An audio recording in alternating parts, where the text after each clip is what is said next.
2016년 6월 국민투표 이후 3년 7개월여 만에 오늘 드디어 영국이 유럽 공동체에서 탈퇴합니다. 이 EU의 전신인 유럽 경제 공동체 EEC부터 보면 47년 만에 공동체를 떠나게 되는 건데요. 이 유럽연합 탈퇴 이후 과연 이전의 영국과는 뭐가 달라지는 건지, 그리고 지금 영국 현지 분위기는 어떨지 관심입니다. 오늘 나우 인터뷰 시간에는 영국 런던 현지 연결해보죠. 김수정 통신원 전화 연결돼 있습니다. 통신원님 안녕하세요. 네, 안녕하세요. 영국 런던입니다. 네. 1월 31일 영국에서는 이제 굉장히 역사적인 날로 기억이 될 것 같습니다. 지금 현재 분위기나 언론들도 떠들썩할 것 같은데 어떻습니까?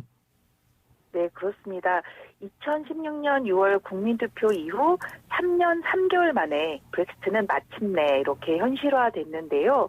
예상하신 대로 현지 언론들은 코로나 바이러스와 더불어서 브렉시트 이야기로 뒤덮였습니다. 네. 그 국민투표 이후 과정을 하나하나 정리한 기사들부터 그 47년 동안 영국이 유럽연합 안에 있으면서 무엇을 얻었고 무엇을 잃었는지 이런 부분을 조목조목 짚어보는 기사들도 쏟아지고 있고요.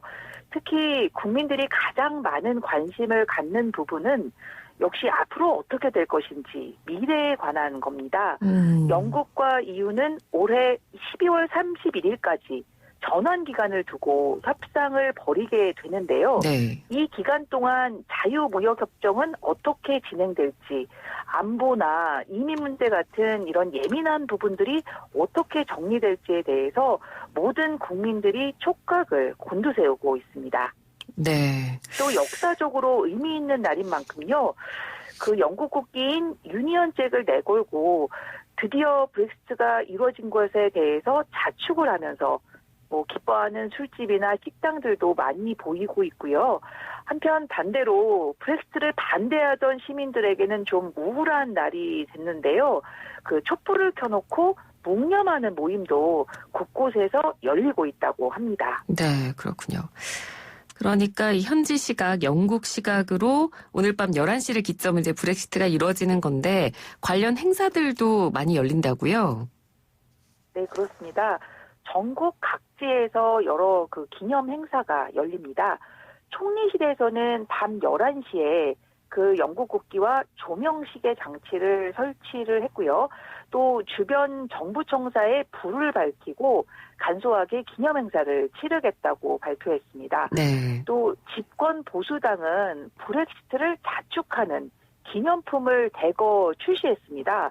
기념품들은 그 붙이는 자석이나 티타올, 또 옷빈이나 그 머그컵 같은 생활용품들인데요. 하나같이 브렉시트가 실현됐다는 뜻이 Got Brexit Done 이런 구호를 박아 넣었습니다. 네. 티타올에는 보리스 존슨 총리의 사진이 영국 국기와 방패와 함께 디자인이 됐고요. 2020년 1월 31일 브렉시트 날짜를 한결같이 큼지막하게 써넣었다고 합니다.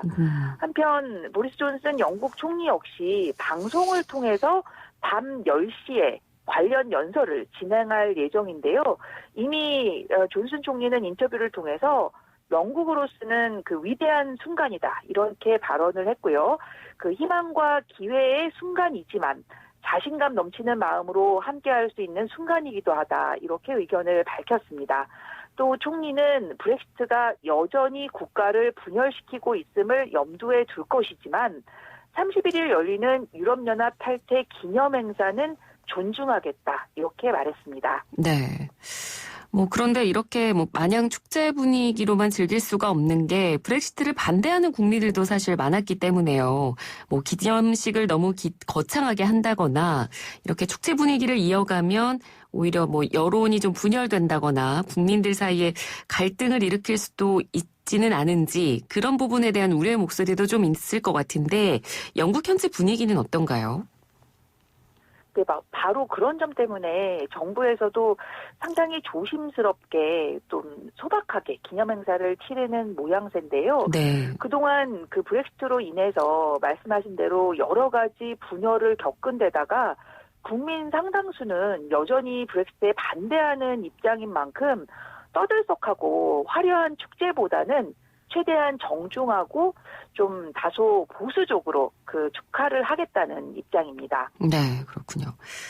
1월 한 달 동안 영국에서 가장 많이 검색된 단어가 뭘까? 이런 조사가 나온 게 있었는데 종소리, 여권, 그리고 이동의 자유 이런 단어들이 나왔습니다. 그러니까 뭐 브렉시트 이후에 뭐 여권이나 이동의 자유 이 정도는 어느 정도 예상이 되는데 종소리는 뭔가요?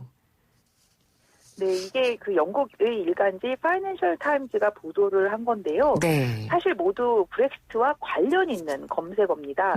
종소리는 바로 영국의 상징인 빅벤의 종소리를 의미합니다. 그동안 그 브렉시트 발효를 그 기념하기 위해서 빅벤의 종을 울릴지 그 여부에 대해서 그 영국 네티즌 사이에서 격렬한 토론이 이루어졌었거든요. 네. 또 친 브렉시트 의원들은 빅벤 타종을 이번 기회에 꼭 해야 한다고 주장했지만요. 현재 보수 공사 중인 빅벤을 타종하려면 50만 파운드 정도 그 엄청난 비용이 소요된다고 해서요. 그 의회에서는 세금으로 이 돈을 낼 수는 없다고 했고 결국 종이 울리는 건 취소됐습니다. 네. 또 일부에서는 1차, 2차 세계대전 종전 기념 당시처럼 교회의 종을 울려야 한다. 뭐 이런 주장도 나왔었는데요. 영국 교회에서는 정치적인 이유로 타종을 하지는 않겠다고 결국 결정을 했습니다. 네, 그렇군요.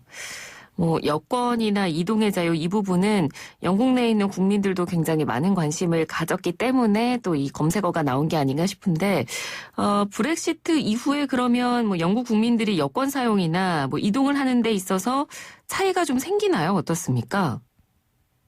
당분간 큰 변화는 없을 것으로 보입니다. 네. 그 아시다시피 그동안 뭐 영국 국민들이 그 EU를 간다거나 EU 국민들이 영국을 왔을 때 그 영내 국경을 통과할 때 비자가 필요 없었는데요.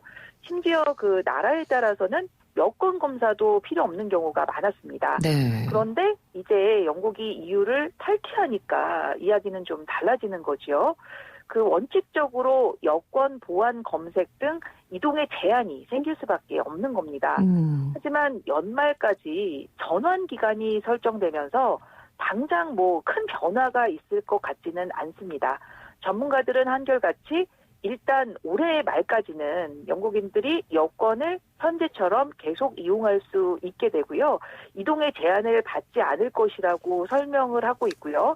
또 핸드폰을 사용하는 그 부분이나 보험 역시 이전과 똑같은 혜택을 받을 수 있습니다. 단 이 부분이 내년부터 어떻게 될지는 올해 협상 결과가 어떻게 될지 지켜봐야 될 것 같습니다. 네. 그러니까 올해 말까지 남은 11개월 동안 이 기간이 이제 전환 기간인 건데 그러면 이 11개월 동안 영국과 EU 간에 뭐 브렉시트 이후에 바뀌어야 될 점이라든지 여러 가지 시스템에 대한 협상이 이 기간 동안 계속되는 거죠?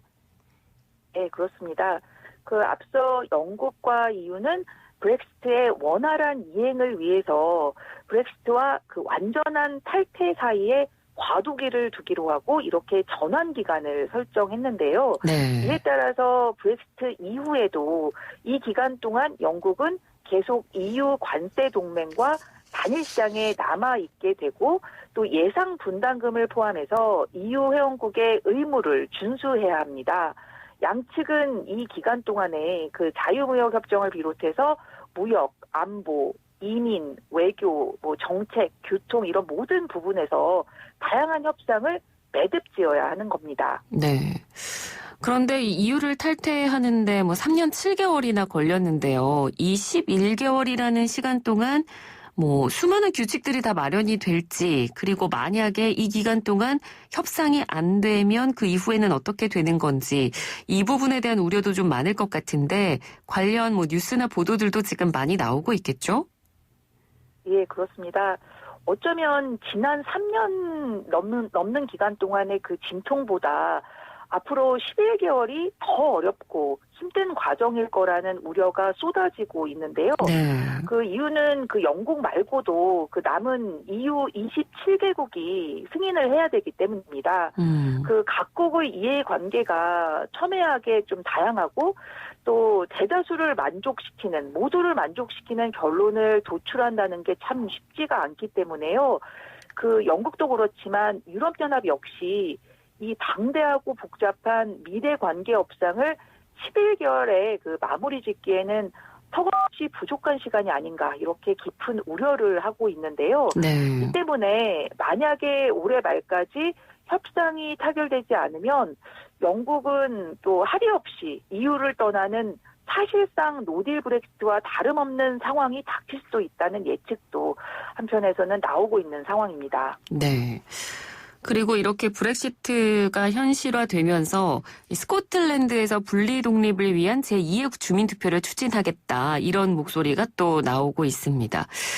이 현실 가능성에 대해서는 영국 현지에서 어떤 반응들이 나오고 있나요? 네, 일단 좀 배경을 설명드리자면요. 네. 그 스코틀랜드 국민당 SNP는 영국 중앙정부의 그 계속적인 거부에도 불구하고 분리 독립 주민투표를 계속 추진하겠다는 의지를 보여왔는데요. 지난 그 2014년에 치러졌던 분리 독립 투표는 찬성이 45%에 그쳐서 부결된 바 있습니다. 네. 그런데 바로 2년 후에 브렉시트 국민투표에서 스코틀랜드 주민들은 62%가 EU 잔류에 표를 던졌었거든요. 결국 그 영국 전체에서는 그 탈퇴를 하기로 했지만 이게 스코틀랜드 사람들의 의사와는 어떻게 보면 관계가 없었던 겁니다. 네. 그래서 스코틀랜드도 EU에서 억지로 분리가 되게 됐고요. 이에 대해서 불만이 컸던 상황입니다. 따라서 그 자연스럽게 스코틀랜드 분리 독립 추진안이 고개를 다시 들었고요. 국민당은 올해 내 제2 국민투표 시행을 목표로 하고 있습니다. 물론 뭐 이게 얼마나 현실적으로 가능할지 이 부분에 대해선 그 어느 누구도 장담을 할 수는 없는 거지만요. 분명한 사실은 첫 번째 국민투표 때보다는 독립 찬성에 힘이 실어지지 않을까 이런 의견이 나오고 있습니다. 네. 그리고 이 북아일랜드 지역도 지금 또 다른 갈등 지점인데 여기에서는 지금 분리주의 무장 조직 폭력이 이미 뭐 좀 증가하고 있는 그런 징후가 좀 보이고 있다고 하던데요. 네, 맞습니다. 북아일랜드에는 그 아일랜드의 통일을 추구하는 IRA, 즉 북아일랜드 공화국군과 친영국 조직들이 여전히 팽팽하게 맞서고 있는 상황인데요. 이런 무장 조직들이 브렉시트를 계기로 그 부활할 수 있다 이런 우려가 나오고 있습니다. 네. 그 일부 전문가들은 이미 그 분리주의 폭력이 증가하는 징후가 곳곳에서 감지되고 있다고 밝혔는데요. 보고서에 따르면 그 2009년 이래 꾸준히 감소해 오던 무장 조직 공격이 2018년을 기점으로 반등하고 있다는 겁니다. 이에 따라서 그 아일랜드 민족주의도 다시 고개를 들고 있고요. 북아일랜드 독립에 대한 주민투표에 대한 논란, 이 부분의 가능성도 다시 점쳐지고 있는 상황입니다. 네, 알겠습니다. 오늘 말씀 잘 들었습니다. 고맙습니다. 네, 고맙습니다. 네, 지금까지 영국 런던 김수정 통신원과 이야기 나눴습니다. 1부는 여기서 마치고요. 잠시 뒤 2부로 돌아오겠습니다.